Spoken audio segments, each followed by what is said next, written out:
During the late 1970s, the French music scene was dominated by folk rock, symphonic rock, and jazz rock. And of the last of those, one of the bands that really soared was Chute Libre, releasing 2 albums on EMI in 1977 and 1978. And from the second of those albums, Ali Baba, the track Canaan Part 1.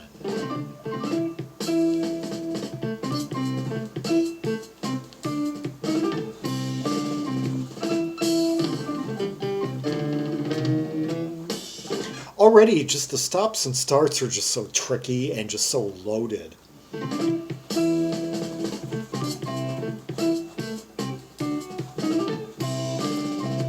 You just can't predict where it's going.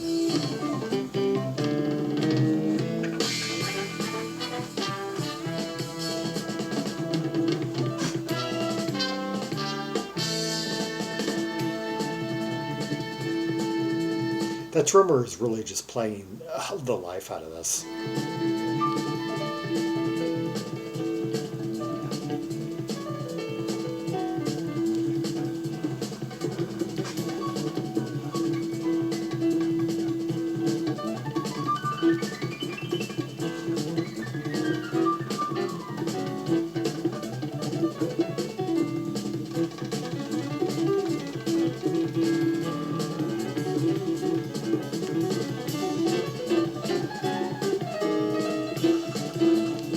Okay, now the pianist is giving the drummer a run for his money.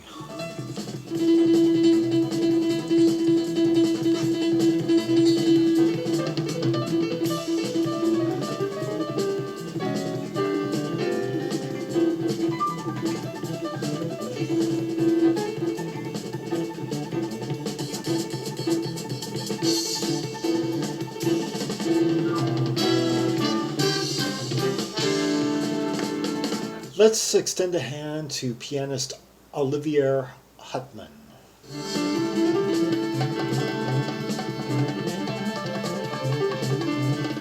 "23 years old when this album was recorded.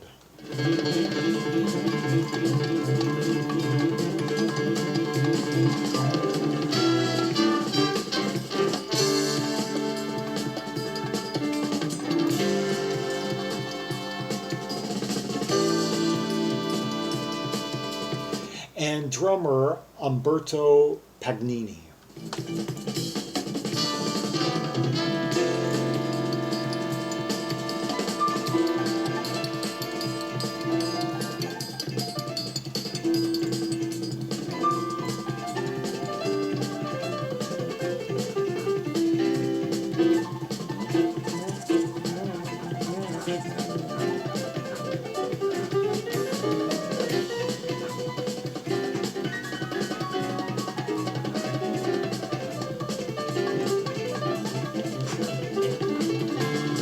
Hear that wood percussion?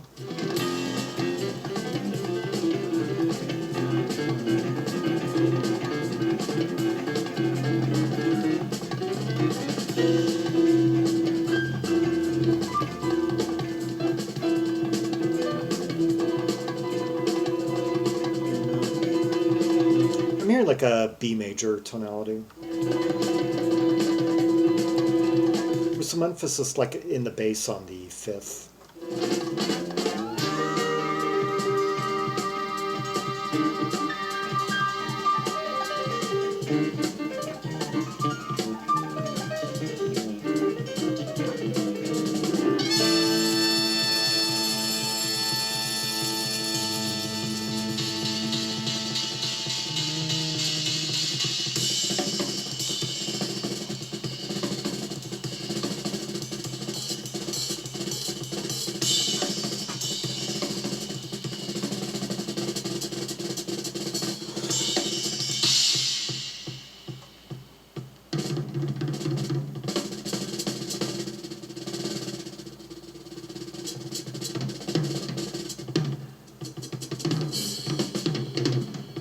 I hadn't noticed before that he was this good.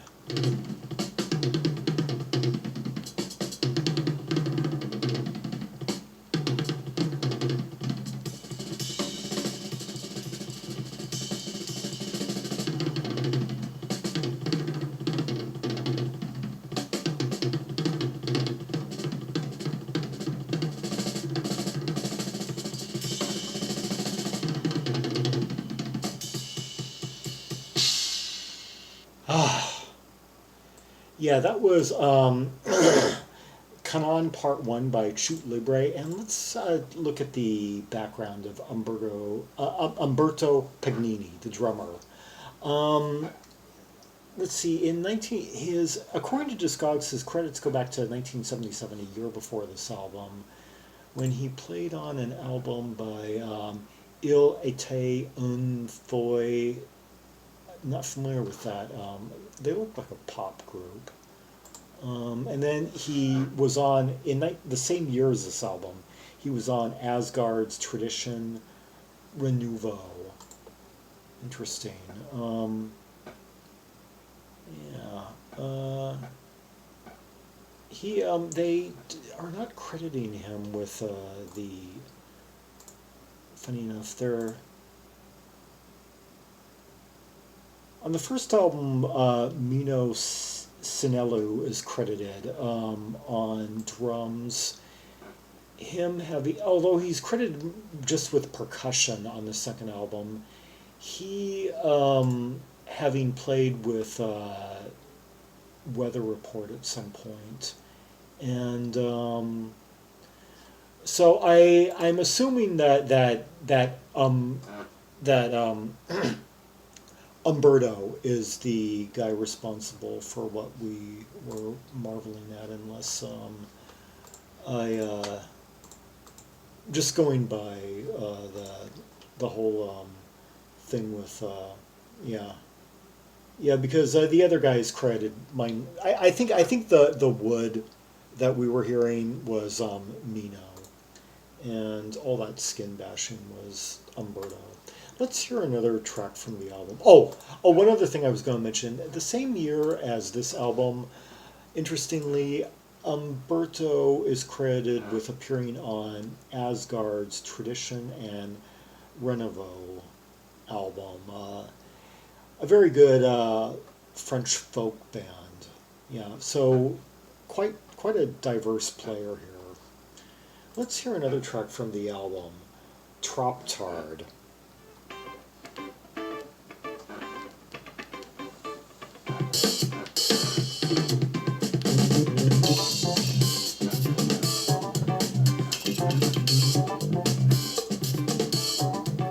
I'm kind of getting an average white band vibe from this, like a Cut the Cake album.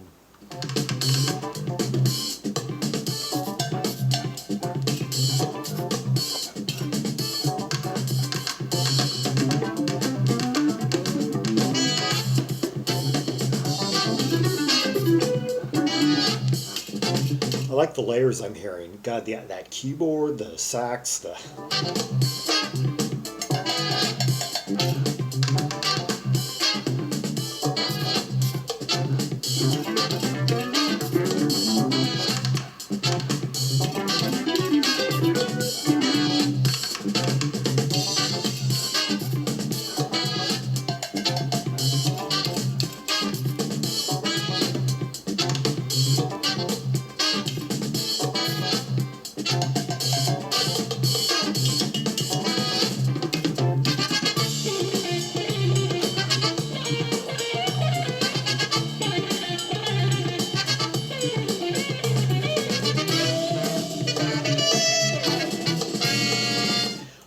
The sax is played by Denis Barbier, who, let's see, according to Discogs, has his credits go back to basically the start of the band.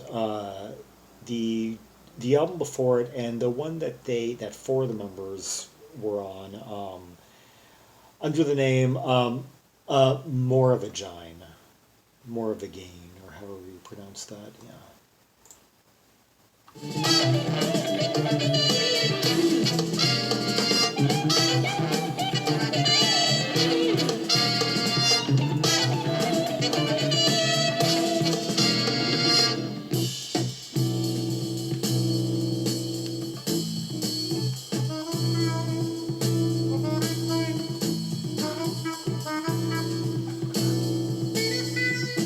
And that guitar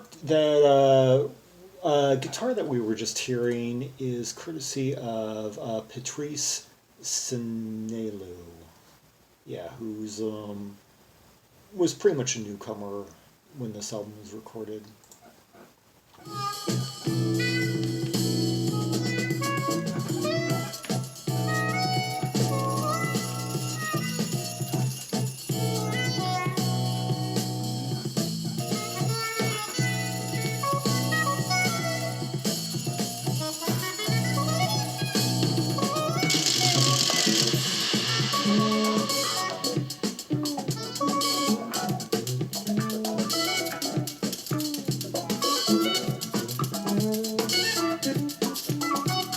A lot of keyboard sounds in this. It's like a real complex arsenal, almost like kind of like the big arsenal that of sound that Herbie Hancock was using around the time. Let's see. Our guy Olivier Hutman, according to Discogs, on this album he plays piano, electric piano, both a Fender and a Yamaha CP30, a clavinet, a Hammond B3 organ, a spinet. Let's see, of the synthesizers he plays ARP Odyssey, Micro, Moog, and a Hohner string ensemble. And he also plays vibraphone somewhere on the album.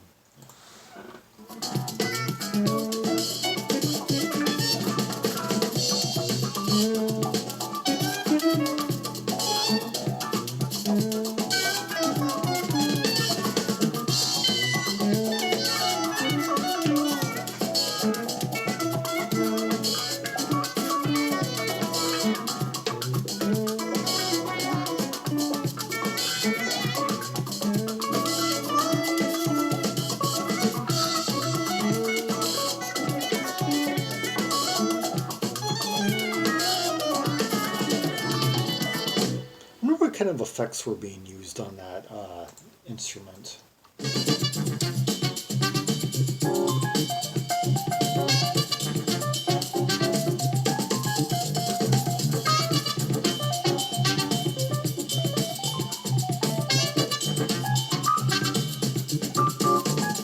I love how everything is so staccato here.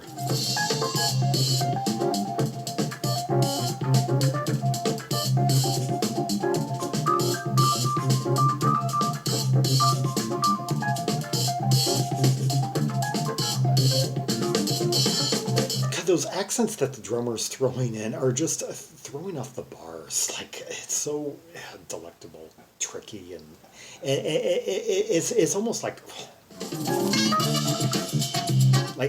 hard to count.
Chute Libre with Trop Tard.